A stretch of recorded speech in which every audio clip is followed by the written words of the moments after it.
Building contract కి వచ్చింది మీరేనా? Sir. Australia engineer, New Zealand engineer, India engineer. Okay సరేలే గాని పెనంగళూరులో బిల్డింగ్ కట్టాలి.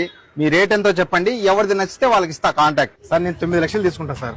9 లక్షలు ఎందుకయ్యా? 3 లక్షలు వచ్చేసి మెటీరియల్ అవుతుంది, 3 లక్షలు వచ్చేసి కూలీలకు అవుతాయి, 3 లక్షలు నాకు. సరే న్యూజిలాండ్ ఇంజనీర్ నువ్వు చెప్పు. నేనైతే 12 లక్షలు తీసుకుంటాను సార్. 12 లక్షలు ఎందుకయ్యా? 4 లక్షలు నాకు, 4 లక్షలు మెటీరియల్స్ కి, 4 లక్షలు వర్క్ చేసిన వాళ్ళకి. సరే కాసేపు ఆగు. ఇండియా ఇంజనీర్ నువ్వు చెప్పు, ఎంత తీసుకుంటావు? నేను 27 లక్షలు తీసుకుంటానయ్యా. ఆస్ట్రేలియా వాడేమో 9 లక్షలు తీసుకుంటున్నాడు, న్యూజిలాండ్ వాడేమో 12 లక్షలు తీసుకున్నాడు. నీకు 27 లక్షలు ఎందుకయ్యా? 9 లక్షలేమో మీకు, ఓకే ఓకే మరి మిగిలినవి? 9 లక్షలేమో నాకు. మరి మిగిలిన 9 లక్షలతో బిల్డింగ్ కట్టగలవా? మిగిలింది ఆస్ట్రేలియా వాడు కడతానంటాను కదా, వాడి చేత కట్టిస్తా. ఏం మాట్లాడుతున్నావురా? నరాలు కట్ అయిపోయింది. ఇండియా వాడు అనిపించావు కదా.